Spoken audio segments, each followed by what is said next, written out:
A very good afternoon, everyone. I hope all of you are doing good. I am Sumita Penigre. On behalf of the Holy Tuition family, I welcome you all to today's class. I'm teaching you Science Class 8 and we are reading Chapter 15 Some Natural Phenomena. Okay, so I have taught lots of chapters, and if you're new to the channel, do like, share, and subscribe. And if you're watching the video for the very first time, don't forget to share it with others. Okay, before starting the class, let me remind you that eTuition is providing quality education for your better tomorrow. So don't forget to subscribe our YouTube channel or download the app from the Play Store. Alright, so without wasting any further time, let's see what we're going to discuss today. Today we'll be discussing introduction of this chapter, static charges, charge objects, interaction between like and unlike charges, and earthing. Alright, let's start. The first topic is introduction to natural phenomena. Okay. So what is actually natural phenomena? Anything that occurs naturally is known as natural phenomena. For example, that is for example any calamity like earthquake, lightning, okay, flood, or you say whatever the volcanic eruption. So everything is naturally occurring. So that is natural phenomena. That is a physical process or natural occurring calamity which is known as natural phenomena. Now, lightning, earthquakes, these all are natural phenomena. Two destructive, that is, two of the very dangerous natural phenomena are one is lightning and the second one is earthquake. Okay. Okay.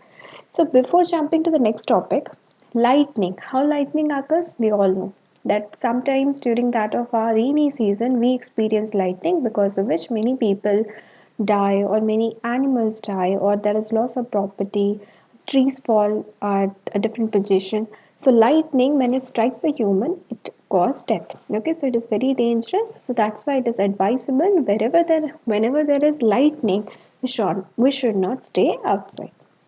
Okay. Next, earthquake. We all know we have seen earthquake in the television, and even some of us might have experienced in real life. Earthquake. What happens during earthquakes? There is extreme destruction to that, not to only life but also to property, and many people die. Okay. So it is a natural phenomenon and very destructive one. Okay. All right. Next. Now, the next point is static charges. Now, what are static charges? You must have heard the term static. Now, what is static charges? First is how a body is charged. Okay, a body is charged by rubbing. Whenever we rub the surface, a body becomes charged due to friction or by induction. When we rub it, it becomes charged. Second, the electrical charges produced by rubbing are called static charges. So whenever we rub a particular material, it produces electrical charges by rubbing, and that is called as static charges. Okay. Alright now charging by rubbing so इसी के बारे में हम पढ़ेंगे. इसके बारे में क्या पढ़ना है? कोई भी ऑब्जेक्ट, ठीक है, ऑब्जेक्ट जो है जैसे कि प्लास्टिक, हमें पता है हम लोग जो कंघी यूज़ करते हैं, ठीक है, हम उसको कभी कभार रब कर देते हैं तो वो क्या होता है जब हम उसको हमारे हेयर के पास लाते हैं तो खड़ा हो जाता है. ठीक है, तो वो क्यों होता है? जब भी हम हेयर में उसको रब करते हैं तो वो चार्ज्ड हो जाता है. ठीक है, तो उसी को हम लोग चार्जिंग स्टैटिक चार्जेस होता है. ठीक है, सिमिलरली जब एक ग्लास रॉड आप लेते हो वो भी चार्ज होता है. जब आप सिल्क क्लॉथ में ग्लास रॉड को रब कर दोगे तो वो ग्लास रॉड जो होगा चार्ज स्टैटिक चार्ज हो जाएगा जिसकी वजह से वो चीज़ें अट्रैक्ट करने लगता है. ठीक है, okay, very good. Next, they get charge as they gain. कैसे चार्ज होता है? आइदर दे लूज इलेक्ट्रॉन और दे gain electron. Okay, and in that way they attract or repel the small pieces of paper depending on the charge they carry. And whenever you bring that particular charged rod to that of the your small pieces of paper, it starts attraction just because there is some sort of charges present in the particular material. समझ गए? See, this is example when the glass rod is being wrapped in with the help of that of silk cloth, it becomes charged because of the electron, and whenever we bring that particular rod nearer to that of piece of paper, it attracts it. Okay? Alright. Next, charge objects. Now, what are charge objects? We have heard about charged objects. So what is it? Objects that carry a charge by means of other rubbing on other processes are called a charge objects. हमने पढ़ा charge objects के बारे में। कोई भी particular charge object, हम जब एक पर्टिकुलर ऑब्जेक्ट को चार्ज करना चाहते हैं तब हम जब उसे रब करते हैं तो वो क्या होता है, वो चार्ज हो जाता है। कैसे होता है, पिक्चर में देखो, पहले नेचुरल था, दिस इज न्यूट्रल। पहला वाला पिंक कलर का और ऑरेंज कलर का पार्टिकल्स देख सकते हो। कोई भी जब अनचार्ज था तब वो न्यूट्रल था, वो पार्टिकल्स ऐसे थे। वंस उसके बाद नेगेटिवली चार्ज जब होता है तो हम पार्टिकल्स का मूवमेंट देख सकते हैं, जहाँ की पॉजिटिव कम जाएगी, पॉजिटिव होगा 4-5 आप देख सक रहे हो, और नेगेटिव और आपका जो है जो भी पिंक कलर का है वो घट जाता है। But at the same time positively charge होने पे जो पॉजिटिवली चार्ज पार्टिकल्स है वो बढ़ जाएगा। So this is the way in which the particle gate charged.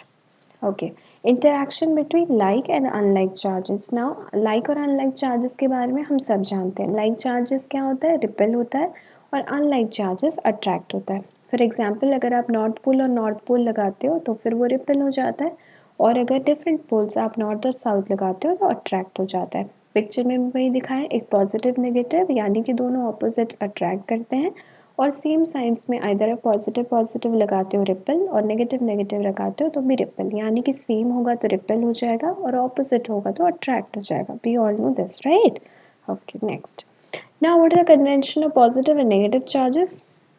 It is a convention to call the charge acquired by glass rod when it is rubbed with the silk as positive. तो जब भी कोई glass rod को हम लोग silk cloth के साथ रब करते हैं तो एक चार्ज डेवलप होता है जो कि पॉजिटिव चार्ज होता है। तो यहाँ से क्या होता है, ट्रांसफर ऑफ द चार्जेस होता है from one material to the other, जिससे कि हमारा पार्टिकल चार्ज हो जाता है। ठीक है, तो ये जो होता है चार्जेस ट्रांसफरेबल है। तो यहाँ क्या करता है, गुड कंडक्टर्स यानी कि मेटल से टू अनदर कंडक्टिंग मटेरियल, ये जो होता है चार्ज हो जाता है। समझ गए? Very good. The charge transfer is due to movement of the electron from one atom to the other. तो यहाँ पे क्या होता है, चार्ज जो ट्रांसफर होता है ये कैसे होता है, जब कोई भी मूवमेंट होता है दोनों पार्टिकल्स का, एक पार्टिकल से दूसरे पर्टिकुलर ऑब्जेक्ट में इलेक्ट्रॉन जो होता है ट्रांसफर हो जाता है। This is a picture. यहाँ पे देखो, एक पर्टिकुलर है येलो, एक रेड कलर का ऑब्जेक्ट है और एक ब्लू कलर का। आप ऑब्जेक्ट देख सकते हो, डिफ्रेंसिएशन, उसका पार्टिकल देखो, उसके एटम्स देखो, इसके एटम्स देखो। अब क्या हो गया, charge transfer involves movement of electrons. ठीक है, अब मूवमेंट ऑफ द इलेक्ट्रॉन्स हो रहा है, आप देख पा रहे हो। तो यहाँ पे क्या हुआ, जैसे ही हम लोग बिफोर इलेक्ट्रॉन ट्रांसफर के बिफोर क्या था, पहले क्या था, देखो लाल में 4 था और ब्लू में 3 था। अब क्या हुआ, ट्रांसफ़र करने के बाद हम देख सकते हैं कि एक पर्टिकुलर रबिंग के बाद क्या होता है, हमारा जो पर्टिकुलर रेड कलर का सब्सटेंस है वहाँ का इलेक्ट्रॉन जो होता है ब्लू कलर के सब्सटेंस में शिफ्ट हो जाता है। So here that is electron transfer. Okay, discharge objects. What are discharge objects? कोई पर्टिकुलर ऑब्जेक्ट जब चार्ज को ट्रांसफ़र करने से उसके इलेक्ट्रॉन्स खोता है, उसी को हम लोग बोलते हैं डिस्चार्ज ऑब्जेक्ट। यहाँ पे क्या होता है, रेड वाला बंदा जो है डिस्चार्ज ऑब्जेक्ट है।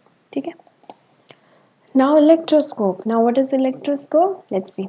A device that can detect the presence of charge is called as electroscope. तो एक डिवाइस है जिससे कि हमें पता चल जाता है कि कितना, मतलब कोई पर्टिकुलर ऑब्जेक्ट में चार्ज है कि नहीं, वो जो डिटेक्ट करता है वो एक डिवाइस डिटेक्ट करता है, उसका नाम दिया गया है इलेक्ट्रोस्कोप। कैसे होता है देखो, यहाँ पे तुम देख पा रहे हो एक ग्लास कंटेनर है जो कि तुम्हारे बीकर तो नहीं एग्जैक्टली ग्लास टाइप का है। तो यहाँ पे जो है उसका बॉटल, उसका कैप देखो छोटा सा है, मतलब उसका मुंह बहुत छोटा सा है, ग्लास कंटेनर है, उसके अंदर गोल्ड फॉइल है, उसके अंदर एक गोल्ड फॉइल रखा गया है ग्लास कंटेनर के अंदर। ऊपर जो है सरफेस में एक मेटल प्लेट है। ठीक है, और वो जो है नेगेटिवली चार्ज। ठीक है, इट इज़ नेगेटिवली चार्ज। उसके बाद अगर भी कोई पर्टिकुलर चार्ज मटेरियल आप उस पर्टिकुलर मेटल प्लेट के पास लाते हो जो कि नेगेटिवली चार्ज है, तो हमें वो गोल्ड फॉइल से पता चल जाता है कि यहाँ से अगर रोटेट करेगा तो इससे पता चल जाएगा कि ये जो पर्टिकल हम लाए हैं प्लेट के पास वो चार्ज है। ठीक है, तो अगर हम कोई भी मेटल प्लेट के पास वो चार्ज पार्टिकल लाएंगे, because of the metal plate is negatively charge, कोई भी पॉजिटिव पार्टिकल लाएंगे तब वो जो होगा हमारा गोल्ड फॉइल रोटेट करेगा, और उससे हमें क्या पता चलेगा, उससे हमें ये पता चलेगा कि हमारा जो पार्टिकल है वो चार्ज है। सो इलेक्ट्रोस्कोप का काम होता है कि वो भी कोई भी पार्टिकल का में चार्ज है कि नहीं पता लगाते हैं। ठीक है,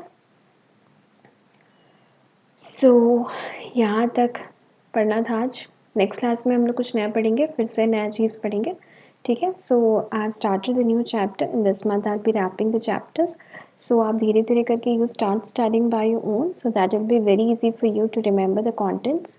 एंड सो ये वीडियो देखने के बाद आप जाओ, आप जाके अपने टेक्स्ट बुक पढ़ो एंड वहाँ से नोट्स बनाओ, that is very essential. And if you have any doubt regarding any of the part of this chapter, let me know in the comment section below. Again, if you're new to the channel, do like, share and subscribe. And if you're watching the video for the very first time, do not forget to go to the playlist and check out the other videos. Okay. सो इसके part 2 के साथ मैं अगली बार मिलूँगी आपसे। तो अभी तक इतना ही था पढ़ने के लिए, ठीक है। अगले क्लास में फिर से पढ़ेंगे, तब तक आप आराम से नोट्स बनाओ, अच्छे से पढ़ाई करो, और किसी को अगर भी कोई भी डाउट है, let me know in the comment section. Okay, I will be seeing you next in the next session. Till then have a good day, keep smiling, bye.